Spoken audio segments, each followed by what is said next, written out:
गंभीरता से पकड़ो।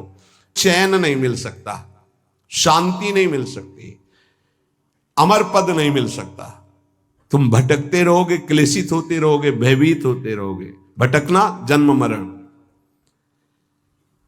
भगवान के एकमात्र आश्रय से तुम्हें विश्राम मिलेगा और कहीं नहीं। जैसे गोस्वामी जी कहते, पायो परम विश्राम राम समान प्रभु नाही कहूं। लेकिन कोई भगवान का आश्रय लेना नहीं चाहता, रुपया का आश्रय लेना चाहता है।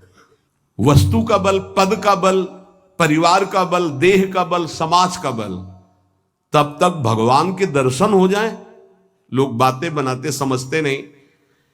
अरे द्रौपदी जी अवतार हैं, द्रौपदी जी कोई जन्म नहीं लिए, अवतार हैं, शक्ति का अवतार हैं, यज्ञ कुंड से प्रकट हुई। लेकिन आश्रय दृढ़ तब हुआ इस घटना के बाद, चीरहरण घटना के बाद। नहीं, पांडवों का आश्रय था, सभा का आश्रय था, अपना बल का आश्रय था, दांत का आश्रय लिया। जब सब छूट गया तो गोविंद द्वारिका वासिन।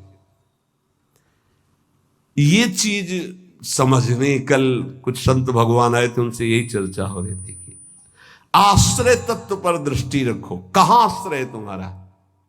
अंदर से देखो, अभी भगवत प्राप्त हो जाओगे। बिगड़ी जन्म अनेक की अबही सुधरे आज, आज अभी हो राम को। आश्रय राम का, आश्रय हरि का, आश्रय प्रभु का। किसका आश्रय? सूरदास जी महाराज कह रहे हैं, अपबल, तपबल और बाहुबल, चौथो बल है दाम। किसका आश्रय इनमें से? अपना बल, तपस्या का बल, दाम का बल, विद्या का बल। किसका बल है? बोले सब बल कहां जागृत होता है? बोले हारे को हरे नाम। जो भगवान के आश्रित हो गया, नाम के आश्रित हो गया।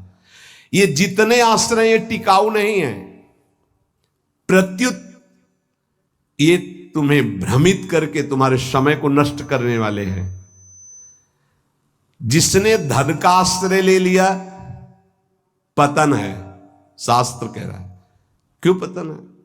खूब बल आ जाता है अंदर, क्योंकि गलत आश्रय लिया ना धन का। अब वो मत वाला हो जाता है, शराब पीना, मांस खाना, व्यभिचार करना, ये उद्दंडता ही उद्दंडता आने लगती है।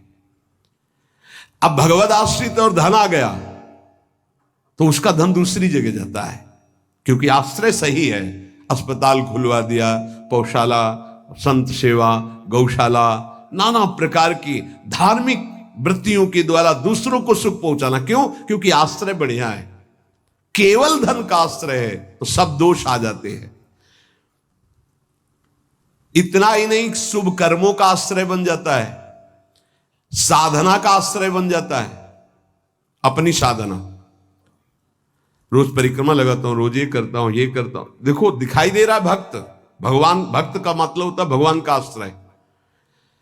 अब वो ये जो सत साधनाएं हैं, असत नहीं है, पर इनका जो आश्रय हो गया वो डायरेक्ट भगवान के आश्रय से हट। अब हमारी टांगें मजबूत हैं तो हम परिक्रमा लगा रहे हैं, कल टांग टूट गई तो आश्रय भगवान का, उनके आश्रय से भगवत प्राप्ति होगी, कोई इनके आश्रय से थोड़ी।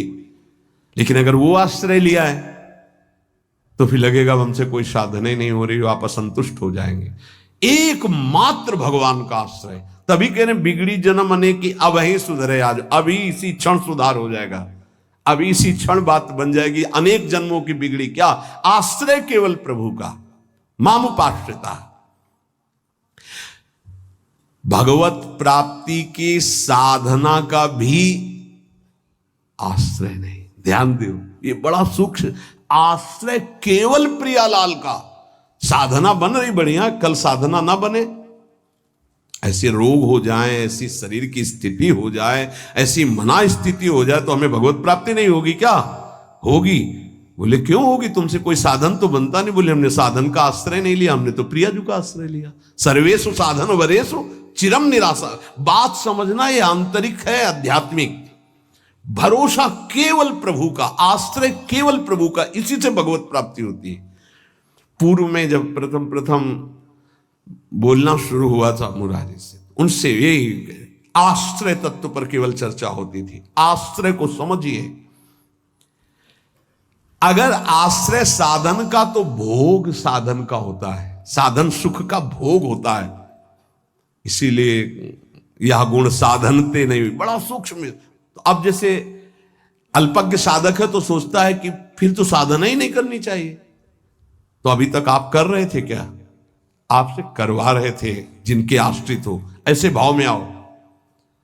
साधन हो रहा है, प्रभु को समर्पित हो रहा है, नहीं हो रहा है तो हम तो प्रभु को समर्पित ही हैं, हमारी भगवत प्राप्ति तो पक्की है। भाई ये समझ आनी बहुत कठिन हो जाती है। हम परिक्रमा लगाया है तो कह सकते हैं कि हम भगवत प्राप्ति कर सकते हैं, क्योंकि साधन का भरोसा है।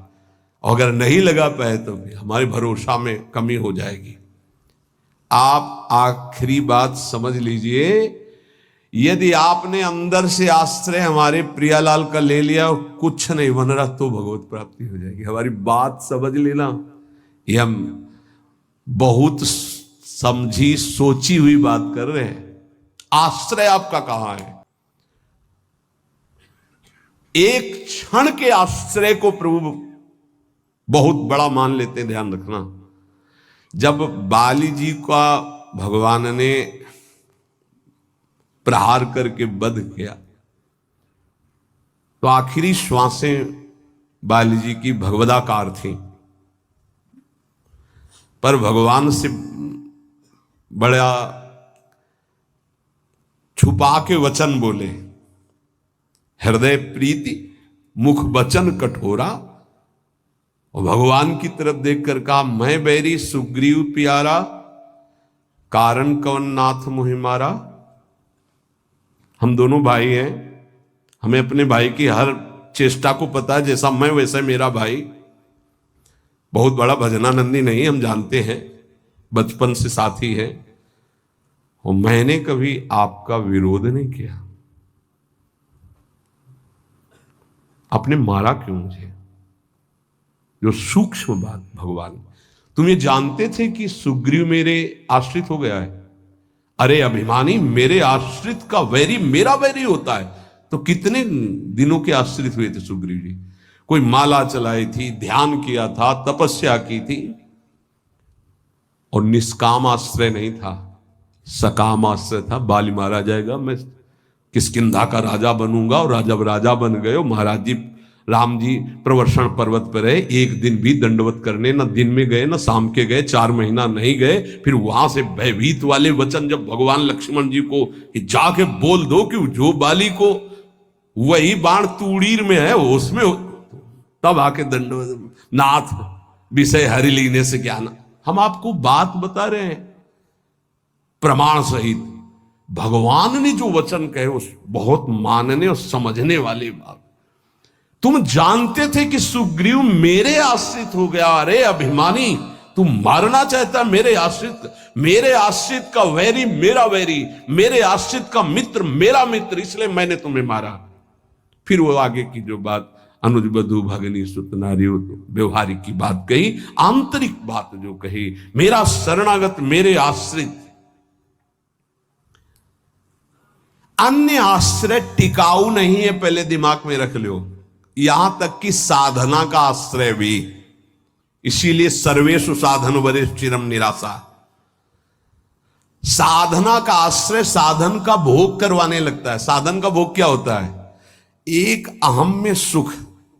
दिन में 3 परिक्रमा लगाता हूं वृंदावन की, वो अहम में जो आश्रय बैठ गया साधना का, ये अहम भोग कर रहा है उसका। 3 लग गई तो कोई बात नहीं, 3 दिन नहीं लगी तो कोई बात नहीं, उन्हीं के तो आश्रित। मान लो कोई ऐसी शरीर की अव्यवस्था, प्रमाद नहीं होती, प्रमाद नहीं होता भक्तों में। आश्रय हमारा प्रभु का, जैसी उनकी रुचि हो वैसा चलावे। बहुत बढ़िया साधन बन गया तो हमें कोई हर्ष नहीं है, और कोई साधन नहीं हुआ तो हमें कोई शोक नहीं है। ये स्थिति समझना बड़ा कठिन है। जब तक उपासक भगवान के आश्रित नहीं होता, तब तक वो किसी न किसी पराधीनता को स्वीकार करता रहता है। ऐसे ही भक्ति वीडियो देखने के लिए आप मेरे चैनल को सब्सक्राइब, लाइक और शेयर करें।